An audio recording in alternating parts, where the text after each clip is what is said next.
Hi, I'm Kellen Jones, and this is Cowtown Caller. Now, I am none of you missed it earlier this week when there was a huge upset in Texas politics. So, what happened?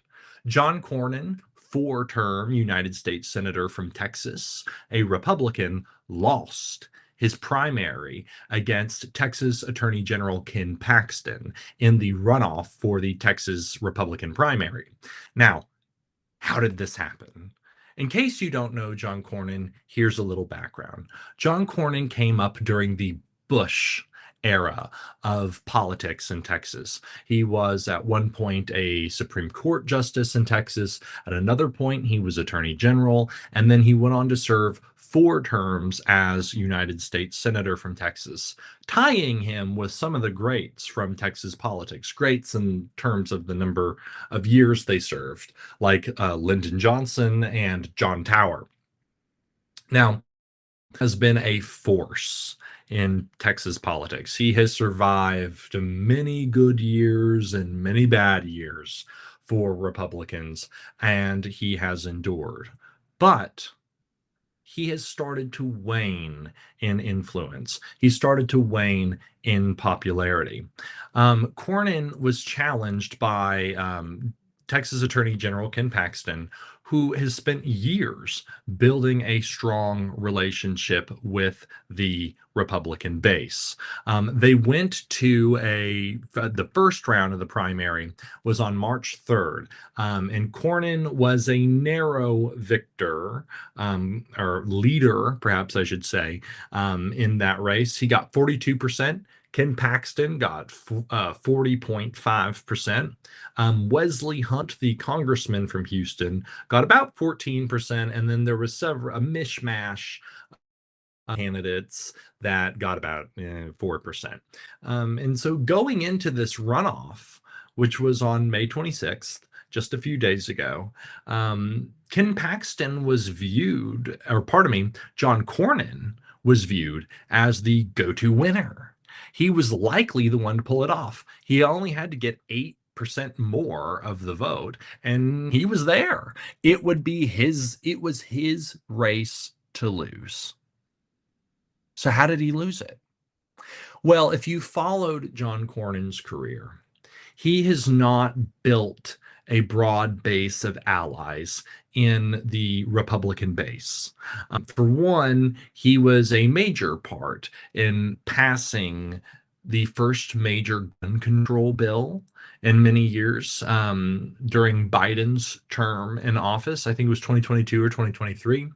John Cornyn shepherded a gun control bill through the Senate, which was eventually signed by President Joe Biden. He was also a major proponent of amnesty.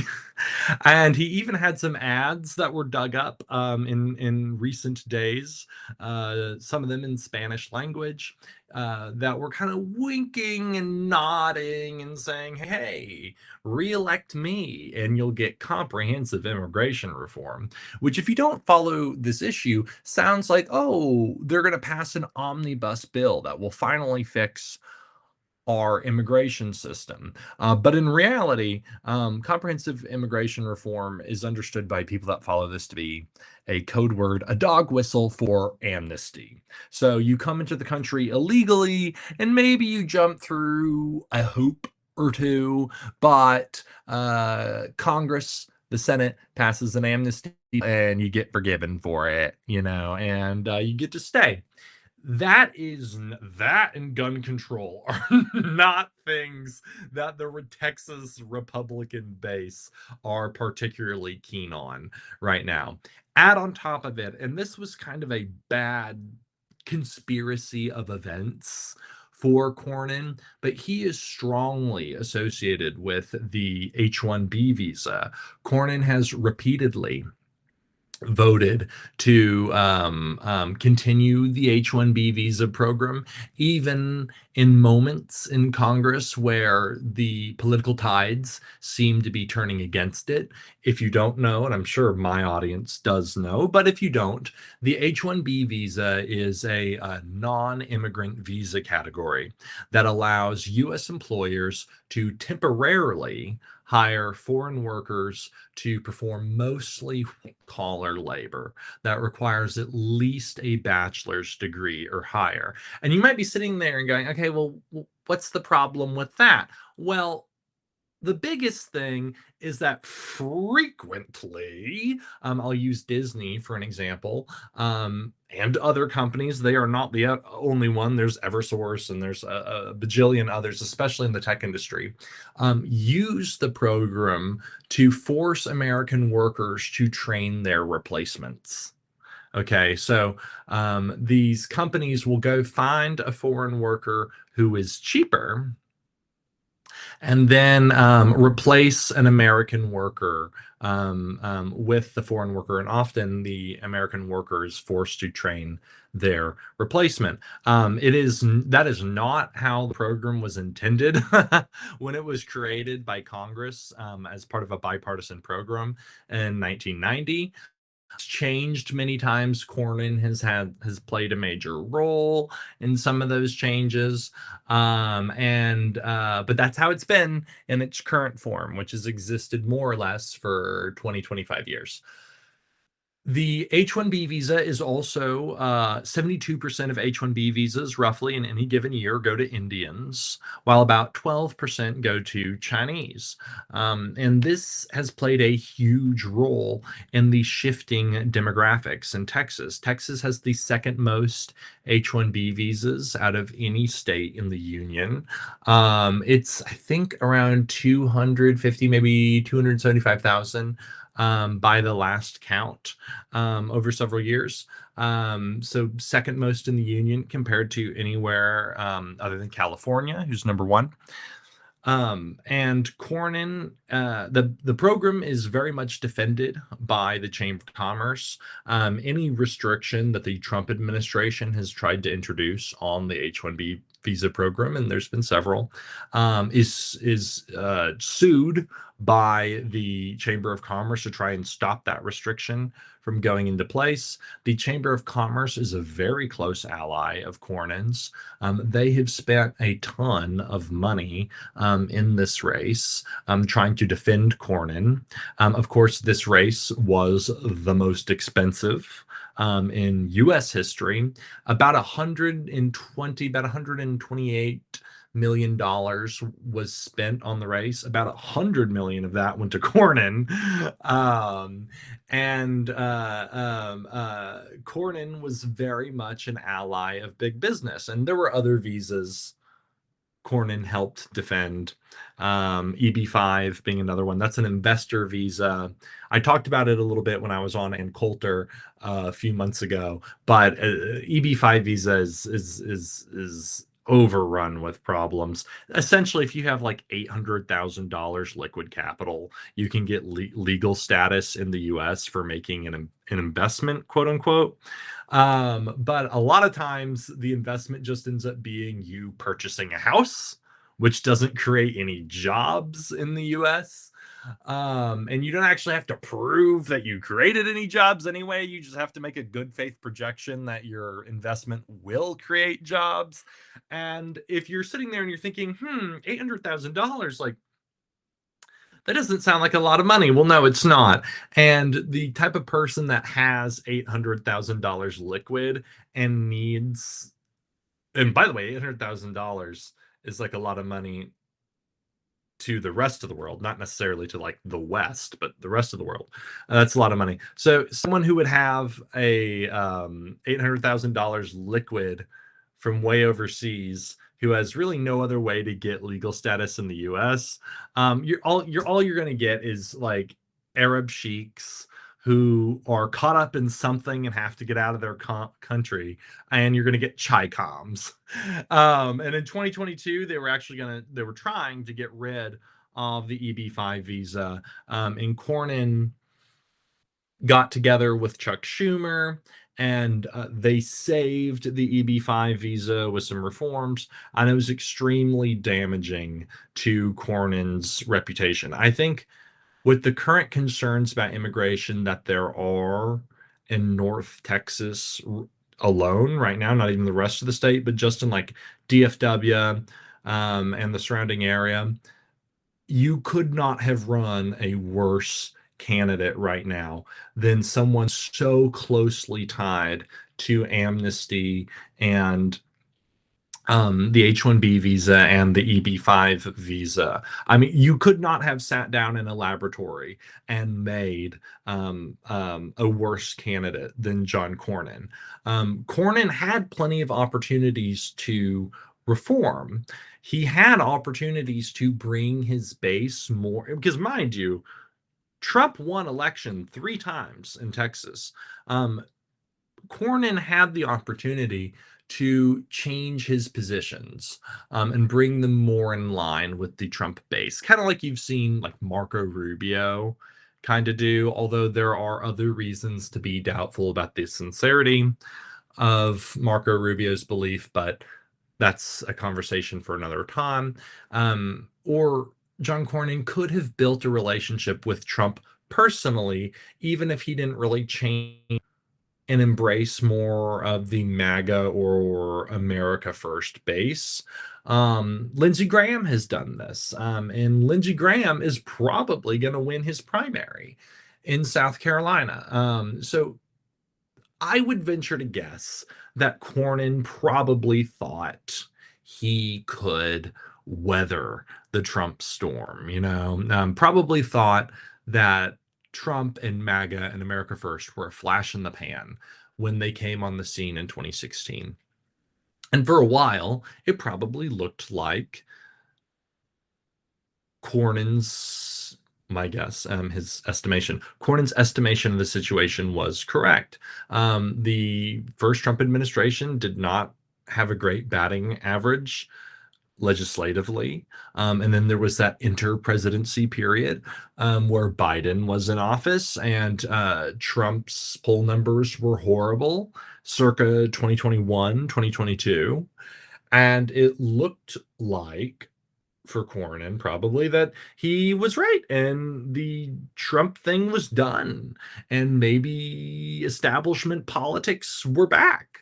But then Trump won again in 2024. I mean, handedly defeated Kamala Harris, won 7 out of 7 battleground states. And Cornyn had yet another opportunity to remold himself sort of as a populist, nationalist populist figure, and yet he didn't do it. He didn't do it. He continued on pace with the way he had been governing for the last several decades.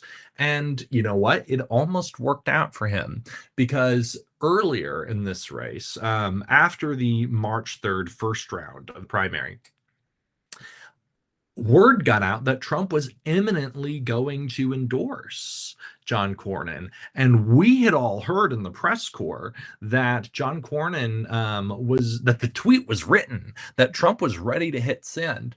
And somehow, in a stroke of political genius, Ken Paxton said, okay, well, Trump, John Thune, leader of the Senate, pass the SAVE Act through the Senate. The SAVE Act, of course, is an election integrity bill that is a high legislative priority for President Trump. Pass the SAVE Act, and I will get out of this race. And then John Cornyn can keep his seat. Just pass the SAVE Act, and I'll get out. But do it by the deadline at which I would have to get out of the race. And the Senate failed to pass the SAVE Act, but it caused a delay for Trump, and he did not immediately endorse John Cornyn. That held things off, and for a while, everything got really, really, really quiet. And then in the end, Trump came out, switched, and endorsed Ken Paxton. That was a brilliant, brilliant Hail Mary pass from Ken Paxton and his campaign. Now, with that being said, Ken Paxton is not a natural. He um he has more baggage, okay, than I don't even know what American Airlines must charge him when he gets on a plane, given the baggage he brings with him everywhere. His wife announced on Twitter late last year that she was divorcing him on biblical grounds. Well, there's only a few grounds on which you can divorce someone biblically, and it's like abandonment. Okay, well, he's the attorney general, you know where he is, he can't abandon you. A few other things, and adultery. And I think we all know what's going on there. He's been accused of having many mistresses, and that was all very much part of the attack ads against Ken Paxton. He's had all sorts of financial accusations against him, all sorts of um, maladministration of office accusations against him. But at the end of the day, and by the way, Ken Paxton is not a great campaigner either. He doesn't do the most events that any candidate has ever done. He doesn't do the most, yeah, that any candidate has ever done. He's not particularly charming. God knows he's not particularly handsome.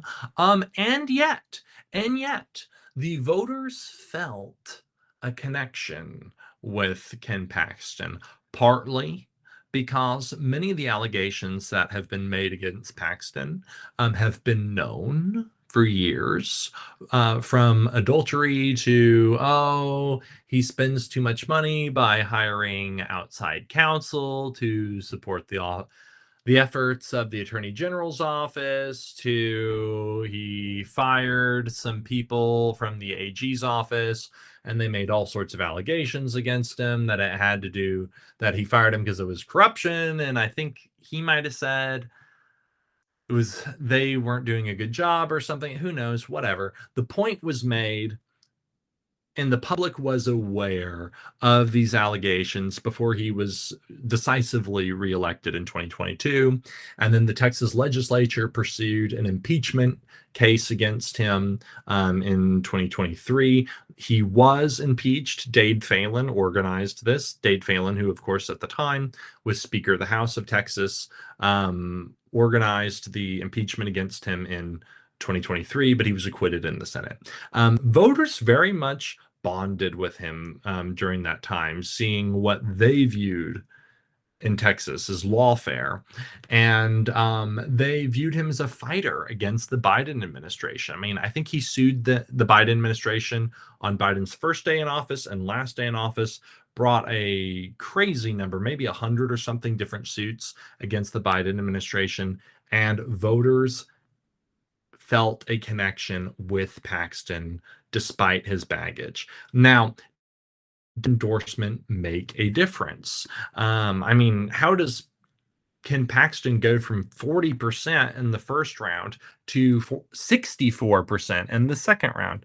Well, part of it was Wesley Hunt's voters ended up coming out and supporting Ken Paxton, which was kind of foreseeable, because obviously, if you're voting for someone like Wesley Hunt in the first round, you have some problem probably with John Cornyn, and that's why you're going to this kind of obscure guy with very low name ID.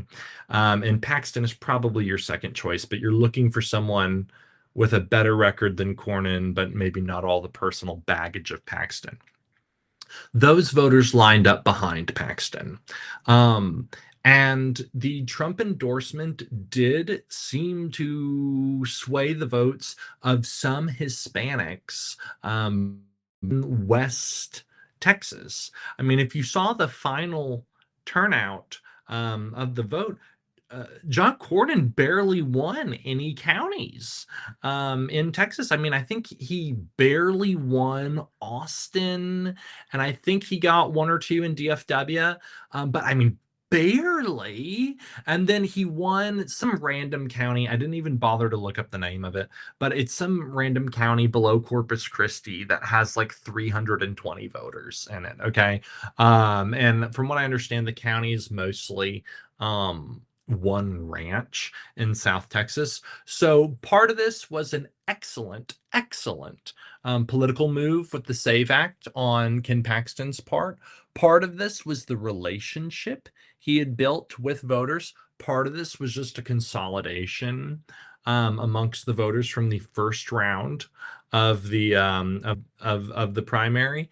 And then part of it also was that the Trump endorsement did mean something, and Trump endorsements don't always mean something. Look at Alabama in 2017, but it did mean something in this case. So Ken Paxton will now face down James Tallarico, state senator from the Austin area, who's the Democrat nominee for Senate in the November general election. Many people, the polls right now are showing that Tallarico has a slight lead.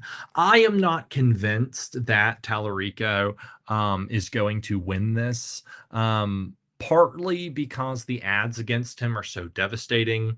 They mostly just play him talking about how there's actually six genders instead of two. And they talk, and it's tweets and interviews where he says, the that he loves trans kids and everything. It's just not right for Texas, the and the attack ads are calling him low T Tallarico, which I think is probably devastating. And did we learn nothing from the Cornyn results? Clearly, money does not buy you elections. Every year, I mean, didn't Kamala Harris like fundraise like $1 bajillion, like $1 billion or something? She didn't win in 2024. Michael Bloomberg spent more money than God on the 2020 Democrat primary, and I think only won like Guam or something, won nothing. Jeb Bush in 2016 spent a ton of money on the Republican primary, didn't win, didn't even come close to winning the primary. Hillary Clinton, of course. I mean, so you can spend a bunch of money on these races, in Tallarico has fundraised a ton. He has about 10 million on hand right now, and has raised reportedly around 3 million just since Paxton was announced as the nominee. I think that as the election day draws nearer, the Republicans, the holdout Cornyn voters, will consolidate around Paxton, and Paxton will, in my view, probably end up being the nominee. I am not buying the fear that's being peddled right now that Tallarico is the shoe-in for this race. I think that's a little bit of a media fantasy. Okay. In other news, what else has happened in the country? Well, you might have seen another primary out in Kentucky. The incumbent congressman Thomas Massie was defeated by what was it? Even is his last name? What is this guy's last name? It's like Gerling or something. Eric. Who the hell knows? The point is that Thomas Massie, I think, is an indication that the Republican base, specifically MAGA and America First, are no longer the same thing. And for a long time, they were. Those phrases, MAGA and America First, were interchangeable. But now it appears that MAGA is sort of a stand-in phrase for supporting that as a person. And America First is more about the specific policies, such as no more foreign wars, no more immigration, legal or illegal, sort of a pro-worker protectionist stance on a lot of things, and questioning America's current foreign policy. And although Massie was not perfect on all of those things, Massie was frequently criticized by many in the American First Realm for his immigration policies. He was for most intents and purposes, a strong America First voice in the House. And younger voters very much recognized that. There were some exit. If you were under 45, you overwhelmingly voted for Massie. If you were over 45, you overwhelmingly voted for his opponent. Okay. Now, Trump has had problems with Massie for years. Word on the street is that they try. And by the way, I was being snippy earlier. The person who defeated Thomas Massie, his name is Ed Gelrain. No one had ever heard of him. No one had ever heard of him. Trump endorsed him at the last minute because Massie and Trump have had for a while now. The last thing that I think kind of sent Trump over the edge with Massie is Massie introduced the bill with Ro Khanna that forced the Department of Justice to release the Epstein files. Trump was very annoyed by that and publicly criticized Massie many times over it. And that was sort of the final nail in the coffin. A ton of money was spent to back Ed Gelrain, and Trump ended up endorsing Ed Gelrain, and he defeated Massie. There is talk right now that Massie may seek the presidency in 2028. I don't necessarily see that happening, and I don't know why. This is something that happens a lot in politics. Someone loses a high-profile race, and then the response is to immediately promote them. I cannot think of, in recent history, a single time that has worked. Like Stacey Abrams loses in Georgia. They're by the next election, they're talking about like making her Biden's VP. Like, why? And now no one cares about Stacey Abrams. Beto O'Rourke, like he loses the Senate race, and then he's like, I'm gonna be president. And then, he's not president, and he drops out of the primary, and he's supposed to kind of get somewhere in Biden's cabinet and then doesn't. And then they like try to run him for governor again. And just like, what? It's very, I don't know why. It's something weird in politics. Someone loses a high profile race, and then it's like, let's run them for an even bigger office. I don't see Massie doing that. I think Massie will probably become a regular in the media circuits for the next 2 years. I think we'll probably see him, I don't know, on Tucker or on other big podcasts in that realm. We even see him on Fox News or CNN or something like that as a contributor. I could possibly see him run for governor or something, but I think even that's in doubt right now. And 2 years is going to be a really long time. I don't know if Massie will be able to stay relevant for all that time. That's a long time in the voter memory. Now,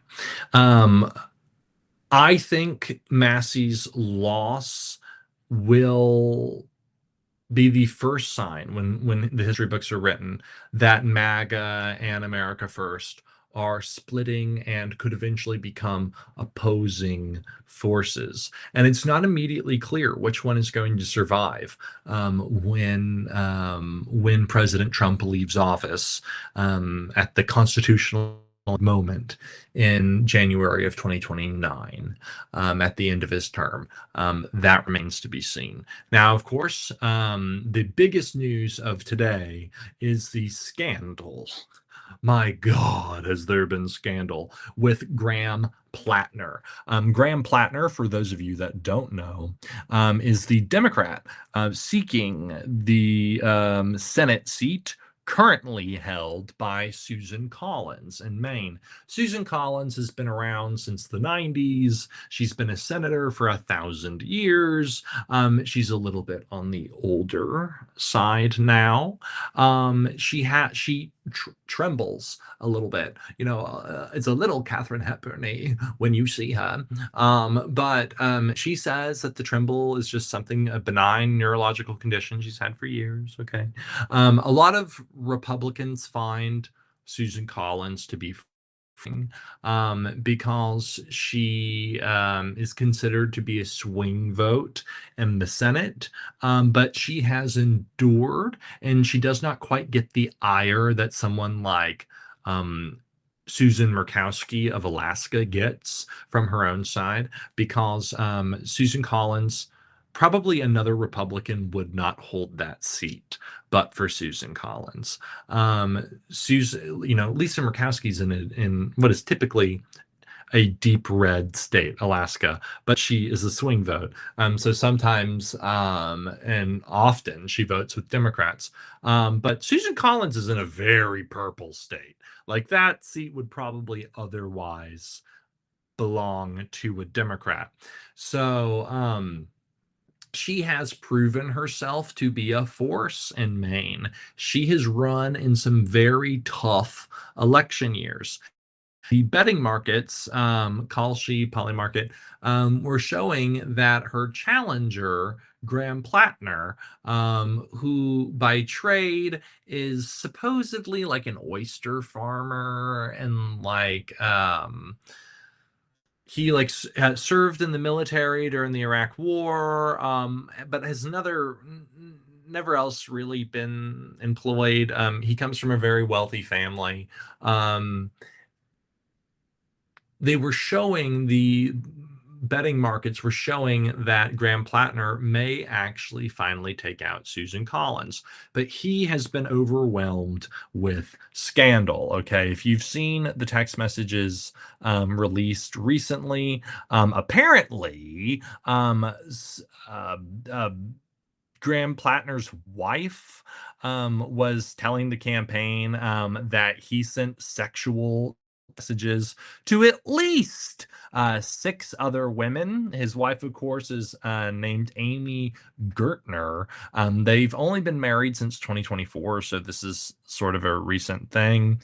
But the text messages apparently, reportedly, allegedly show that he refers to his penis as Mein Fuhrer, and he tells at least one woman that he's going to blitzkrieg her ass. Who amongst us? Who amongst us hasn't said that? Okay.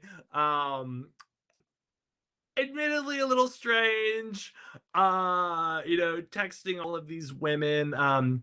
He's faced a lot of scrutiny for having a tattoo, which I think he has since had filled in, but it was on his chest, and it was like a skull and bones, which apparently was Nazi-esque, which was apparently a Nazi symbol at one time. He claims to have gotten the tattoo on in a drunken night in somewhere in former Yugoslavia, when many years ago. And okay, that thing could probably pass on its own, but he's also had a bajillion old social media posts come out in recent days, old Reddit posts, where he appears to have had relations. He implies, the natural reading of what he has said is that he's had relations with Latin American hookers, and that he thinks people in rural America are dumb, white, and racist. Not great for Maine, because there's rural parts of Maine. I'm reading here from the New York Times story. This is me reading the Times. It says in 2013, he posted that women afraid of rape should not get so drunk that they, quote, wind up having sex with someone they don't mean to, end quote, a remark for which he has since apologized. In another post, he responded to a cartoon about sexual assault in the military, dismissing challenges faced by service members who bring claims of rape. Here's another quote. When every whisper of a misplaced hand brings down a feature length film, anyone who thinks the military is purposely covering up rape, he wrote, is clearly both an idiot and junior enough in rank or life experience to think it matters. So on and on and on and on. There's been a number of these comments, many in the same from Platner, and now there's been this texting scandal, which has only, as of today, become public knowledge. There's also a photo, which I might make the thumbnail of this podcast, of what appears to be Platner, sort of scantily clad in a bath towel. It seems to heavily imply, in my opinion, that we're about to get dick pics from Platner. I think that's where this is going. I mean, who sends a scantily clad towel pic and then doesn't send more when you're texting 6 women as a married man? That seems to imply to me that that this is sort of a ring shot. Surrender the nomination, resign, Platner, or more is to come. Intended.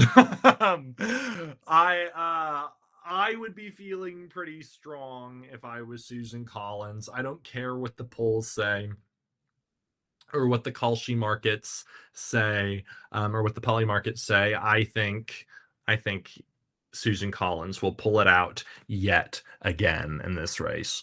There is so much to talk about, so many more races to cover. I think we should probably make this a regular thing, shouldn't we, Cowtown Caller audience? Let me know in the comments. What did I miss? What races, what topics would you like to hear about? And feel free, if you've got other questions about other political topics, something's on your mind, drop it in the comments section below. And one of these days, probably pretty soon, I'll do an Ask Me Anything video. Thank you for tuning in. This is Cowtown Caller and your host, Kellen Jones, signing off.